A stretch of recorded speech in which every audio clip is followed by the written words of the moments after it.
What's up, guys? There have been 2 episodes of Guild Chat that I do want to cover this week on various interesting topics, but for today, I want to do a Q&A. We have had a few episodes of lore-based stuff, and it is not stopping now. You guys have got some really interesting questions, some cool responses to what we said before, so let's do this. If you guys have any questions while I'm talking, feel free to leave a comment below. I will be reading that comment section down there next week for next week's episode, and yes, congratulations to us. We are now max level and beyond. We're on episode 81. Friggin' fantastic. So let's not dilly-dally too much. First question comes from Dan Rossiter, who says, "Hey WP, do you think a revamp of the Plains of Ashford would tie into Rytlock exercising the Ascalonians in the living story? This could provide a space for the Branded to push towards the Black Citadel." So this is a question that's of course been mentioned to us because of last episode where we talked a little bit about the idea of a Char revamp.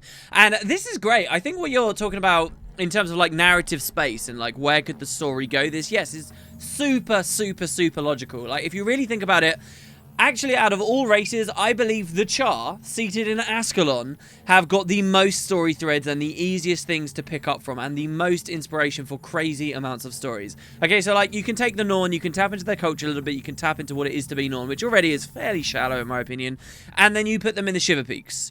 And it's like, okay, cool, right, they've got this mountainous range, they deal with Minotaurs and Jotun and Dredge. And there's not too much else going on. But then you've got the Char in Ascalon, okay? And they super go above any other race in Guild Wars 2. They have got so much. They have not only the Branded, as you've immediately pointed out. Yes, they've got stories with the Branded we can talk about. They also have stories with the Ogres. For what it's worth, the Ogres are also fighting over dominion of those lands. The Grawl to an extent, though, I don't think you could really get any major stories there. But definitely the Ogres. The Ogres are far smarter or longer lived and more interesting than I think most people, purely who play Guild Wars 2, would give them credit for. You've got, of course, back at the release of the game, Zaitan was an influence there. As soon as Heart of Thorns came, Morgemoth was an influence in Char Ascalonian areas. You've got the history of Ascalon itself going on with the Searing, which, though probably tied to Kraukatoric, is kind of a separate incident. You've got the Fofi, yes, and you've got the Ghosts. Then beyond even that variety of human, if you will, you've got contemporary people still alive. People forget that this peace treaty between the humans and the Char really is not very old at all, and there are a lot of cool stories that could have been done from the Char perspective of that kind of struggle against the humans of Ebonhawk. None of this even mentions the civil war they're basically fighting against the Flame Legion and huge chunks of Ascalon at Mount Hrangma, which is the name of the volcano where the Flame Citadel is. None of it even mentions that. So there's just so many stories, so many cool ideas.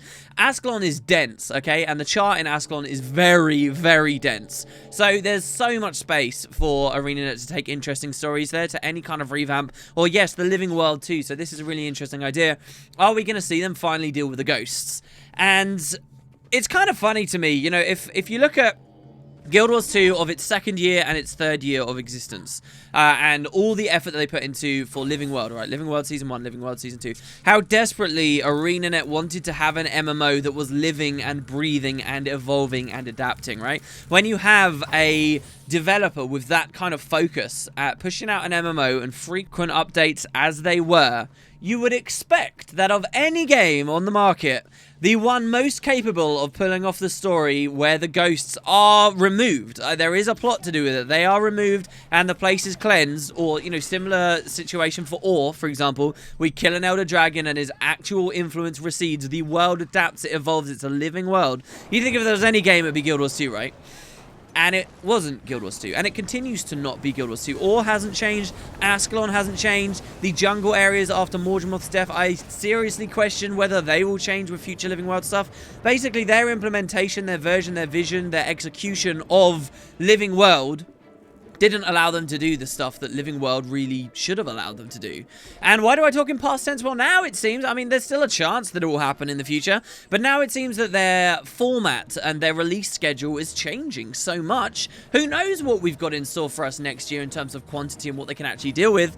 Maybe we will never see this happen. It might not be enough to point back at Season 2 of the Living World, which really, story-wise, wasn't very long ago, okay? The moment that Rytlock falls into the mist didn't happen too many missions before the end of Heart of Thorns. It was also short. Even though that seems like a really recent story, you can't comfortably look back at that and say, oh, look, they're clearly hinting that the ghost stuff is still important. Because maybe their new format doesn't allow them to do it. So I don't know.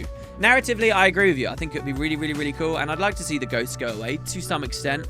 But there is also that dichotomy within me, perhaps that's not the correct term, but there is that thing within me that hates to see stuff go away, right? The idea of removing the ghost is cool, but then classic Ascalon and all that lore and all that stuff like goes away, and you don't get to experience the original vanilla maps anymore. And I feel the same way about that with Ore as well. It's difficult. I want my cake and I want to eat it too. I want both versions to continue existing. Maybe the streaming client, the Lion's Arch technology, stuff like that, which we've mentioned hundreds of times at this point, will enable them to do it, but they've not tried, and who knows. Next question is from Tom S. 126, who said, "Hey WP, do you think," this is a fun one, "do you think the human gods would get annihilated by the Elder Dragons, or do you think they could stand a chance of fighting and winning?" This is one of those kind of, who could kill who kind of epic, let's talk big moment, story beat things, questions that I think a lot of people like to mull over every now and then.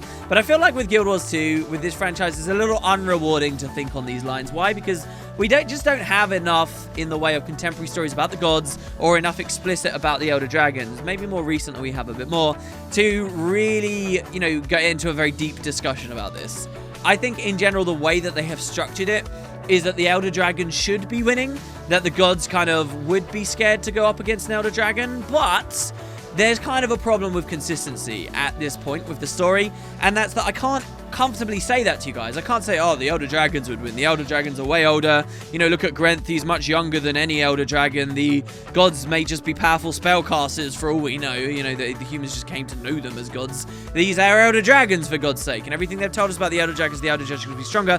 I would like to tell you that, but then at the same time, I am now looking at a franchise and a game where we quite casually killed Morgemoth, at the very least. Very casually killed Morgemoth, which seriously undermines any, question whether a god could do it, all right? We certainly didn't do anything godly in the Heart of Thorns story, I'll tell you that much.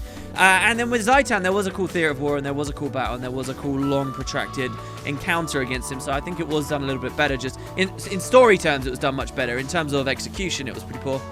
But, even with Zhaitan, the idea that 2 Elder Dragons now have died, combining it with Morgemoth in such a short space of time by a handful of mortals.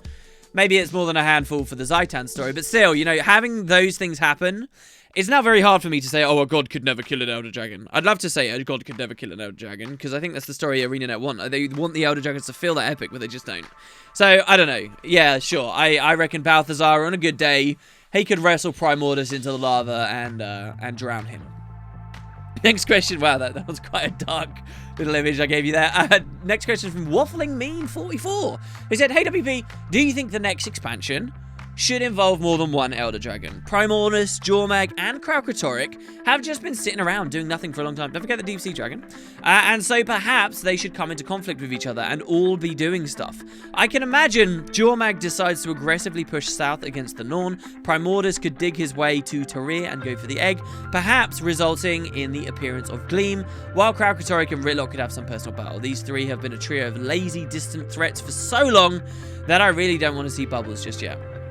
Okay, yes, I think that they should be more active. If that's the general sentiment of your question, should the Elder Dragons be doing more? Should they feel more threatening? Should we be more galvanized to take the battle to them? Should we be more angry that the regular races and citizens of Tyria aren't focusing on the threat? We absolutely should. It's kind of funny, Season 2 of The Living World has us rally all the world leaders together to, have an organized fight against the dragons. And, it's kind of easy to sympathize with, with Newt Whitebear, who's like, whatever. Alright, I'm on the Shiver Peaks, and I've got sort of issues of my own with the Sons of Svanir and one of the other dragons. I don't really care. Right, it's quite easy to sympathize with because the Elder Dragons are doing so little. However, I was asked this question very recently, actually. Well, it was sort of mentioned on the stream. And I do want to throw an interesting idea to you guys. Now, I will just clarify, this is not where I want the story to go. But we've talked an awful lot about how the Elder Dragon plot's a little bit boring, or they're not threatening enough, or they're not doing enough. There is a funny method, now that both Zhaitan and Morgemoth are dead, there is a funny, storyline that Arenanet could go down that would have us just completely moved on from the Elder Dragons in a reasonably satisfying way, very, very, very quickly. And I kind of want to say what this is to you guys, so it's kind of cool. The idea would be, for the next Living World season, you have suddenly the Deep Sea Dragon is a lot more active. The Deep Sea Dragon's doing a lot of things. But twist, sudden revelation, or maybe even through our own efforts, Deep Sea Dragon's actually not a bad guy. Deep Sea Dragon is basically what we're hoping Glint's offspring will become, right? They can even tie that into, oh, Glint's legacy is a huge plan. One part of her plan, by the way, was the Deep Sea Dragon, who she cleansed years ago and has just sort of been hanging around for a while. Maybe he's been doing something in, you know, other continents or whatever. He comes back, big twist, he's on our side. Sweet, we don't even have to fight that Elder Dragon. That kind of concludes and he swims off, whatever. Next expansion, 2 years down the line, okay? You have Kraukatoric and Jormag both doing stuff at the same time. Epic battle where they finally tap into this fact that the Elder Dragons can conflict. They can butt heads, they can fight one another, and we get to experience that as players. And in the story, we finish off the wounded victor of this fight. I would say Kraukatoric should be the wounded victor of the fight. And boom, that's another 2 Elder Dragons down. The only guy left is Primordus, and what you do just after the expansion in the bit of living world after that, Primordus rears his ugly head. All the magic from the Elder Dragons is flown into him because we haven't set up a contingency plan or whatever. Things accelerated too quickly with the fight between Kraukatoric and Jormag. And Primordus is dangerous. He is deadly. He was the first. He's where it all began in Eye of the North. We have a huge fight with him. It's every, you know, lore nerd's wet dream, and Primordus is going to kill us. We even feel like we've lost the battle, but all of a sudden, out of nowhere, the Deep Sea Dragon returns and washes him under a tidal wave. Of course, he's the water dragon. He gets to destroy the lava dragon, and with the Deep Sea Dragon's sudden help, we actually turn the tides. It's just like sort of how the Guild Wars 2 story started, in my opinion, with the novel Edge of Destiny, where it basically begins with a battle against an Elder Dragon, using a dragon that goes awry, and then it all ends with a battle against an Elder Dragon using an allied dragon. But this time we do it right. Destiny's Edge redeem themselves, and you know we kill Primordus. And then suddenly we're in a different world, aren't we? Suddenly we're in a different story. Suddenly we're in different scenarios. And those things I talked about in the previous Q&A, where now we can have magic going everywhere. And the idea is that people cannot control the magic, and it's people executing magic and dangerous amounts of it in crazy ways that's causing the chaos on the planet. And then you have real villains and real motivations and desires to go elsewhere and so on. And yeah, 2 years. 2 years, you could totally swap 180 the entire plot. By getting rid of the Elder Dragons in that way. Kind of an interesting idea. Again, I'm not actually saying that's what I want most to happen, but it's a fun one to think of. Waffling Meat 44 also asked, hey WP, Rytlock had Sohothin for a long time, and Heart of Thorns seemed like a good time to at least hint how he had it.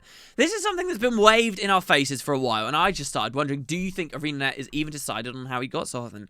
Or before launch, could they have just thought it'd be cool for someone to have Rurik Sword? Oh god, that last suggestion, yeah, that's a scary one, right? Like, that's a potential. It depends how much credit you give them as writers. Now, first of all, I will say this. I do think it was a mistake in Heart of Thorns to not even mention the sword. Heart of Thorns did a lot of waving in our face and mystery of Rytlock. Yes, they waved his adventures in the mist. And I guess in the writing room, what they were thinking was, or at least I hope this is what they were thinking, because I can kind of understand it. What they were probably thinking is, look, this entire expansion, we have a mystery with Rytlock, and it's him in the mists. Do we really also want to wave in the face of the players the other established mystery with him, his sword? Or are people going to feel like that's a bit too overtly them getting cheated out of not having information or whatever? And I can understand maybe why they would do that, but the result is that the game came out and there was no mention of the sword whatsoever, despite being an established mystery, and people felt kind of cheated anyway, because it's like, oh, you've just forgotten about an old mystery, you haven't given us a payoff on it, and now you're trying to act like we need to be invested in this new one about him in the mists, and that's, you know, that's offensive on some level. So I do think it was a mistake in the expansion. I think that regardless, there should have been a hint, there should have been a little bit more information about how he actually got the sword. At the end of Living World Season 2, or midway through Living World Season 2, we did get an instance with Rytlock where the sword was mentioned in open dialogue, and he said, oh, don't worry about it, right? And that was a really slight, small, tongue-in-cheek thing that at least demonstrated the devs remembered it was a mystery, which is good, and they get credit for that. But then what they needed to do, I think, in Heart of Thorns, yes, was have that extra line where we do get a bit more detail. You don't have to blow the whole mystery if you don't want to, but I'm telling you, people would have freaked out if Rytlock at some point said, my head hasn't hurt this bad since when I was on the Fire Island chain. And you know, Case like, wait, what did you say? And he's like, never mind. And then you move on, right? That's all they needed, okay? That's all they needed. If that indeed is the story that he actually got it from the Fire Island chain, or you know, a hint about the character that he interacted with to do with the sword or something. But they didn't do that. I think that was a mistake, okay? However, do I believe they have an answer?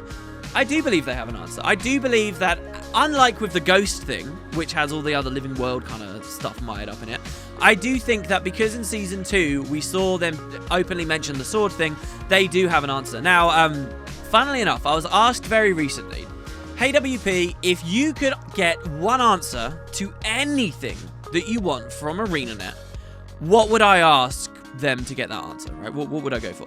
And at the time, I was in kind of like one of my slightly more jaded moods, and I was sort of thinking about all the drop threads and the things that I would have preferred to have happened with the franchise and so on. And so in my sort of pessimistic state, I just kind of thought to myself, man, I probably wouldn't ask them anything. And the reason for that is because so many of the mysteries I once upon a time was interested in with this franchise, I feel like have been completely dropped. And what's the point in asking the devs if they're just going to have to make it up on the spot? Like, I genuinely and honestly have zero confidence that some of their established mysteries actually have answers.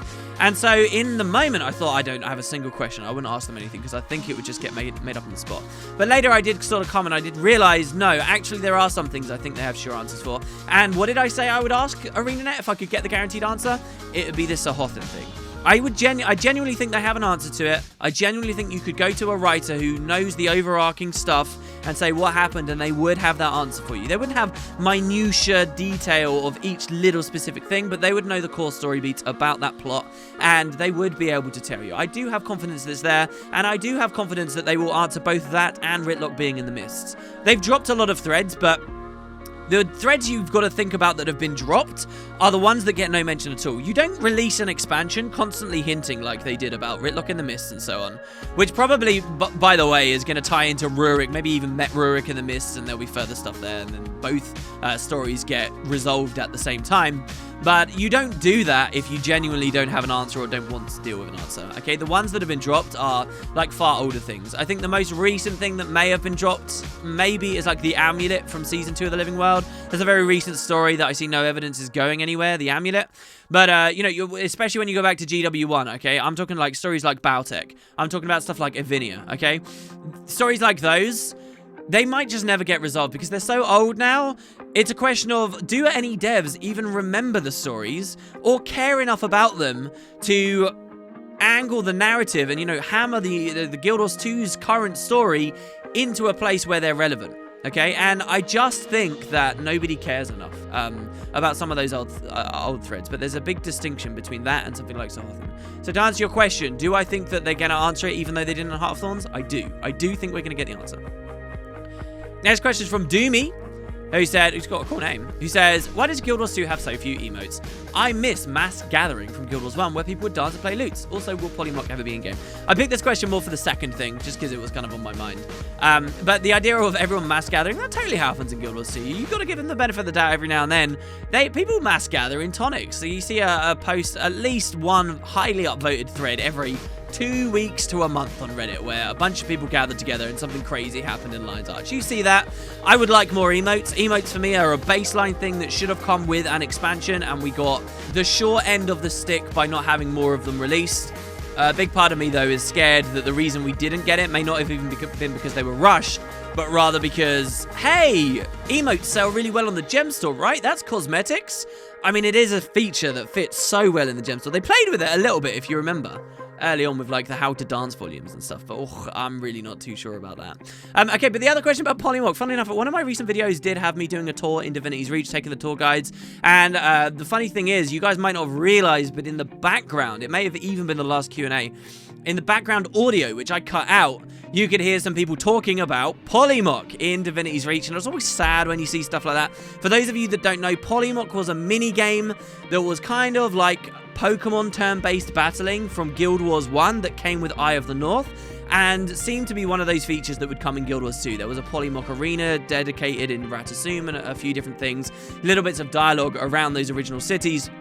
Don't forget, Divinity's Reach was one of the first cities they designed. It's full of, you know, old systems that never became anything, just like the archery shootout and the bar brawl as well. And this was going to be one of those things that people could play against each other in Guild Wars 2, an activity that never ended up coming to fruition. And I guess I would just remind you of what I said in that recent video of activities versus adventures. It's kind of like adventures came along and killed the activity star, right? Like, I don't know whether we'll ever see stuff like that anymore because they've got adventures coming in instead, and it wasn't a priority for their first expansion. Why would it be for future ones? I don't know. Maybe they have more time and more capability of creating more content. We'll have to see. Well, I had a lot more questions on the list. You guys might see a bonus Q&A this week, because I did have a lot of cool questions. But we're already 20 minutes in, so I guess I will call it there. Again, if you've got any more as well, feel free to leave them down below. Lots of cool stuff. Discussion is flowing. Hope you guys are enjoying it. I'll see you tomorrow, as I say, for some guild chat, for some newsy type stuff. But until then, hope you all have a wonderful evening. Loving the questions as always, and I will see you next time.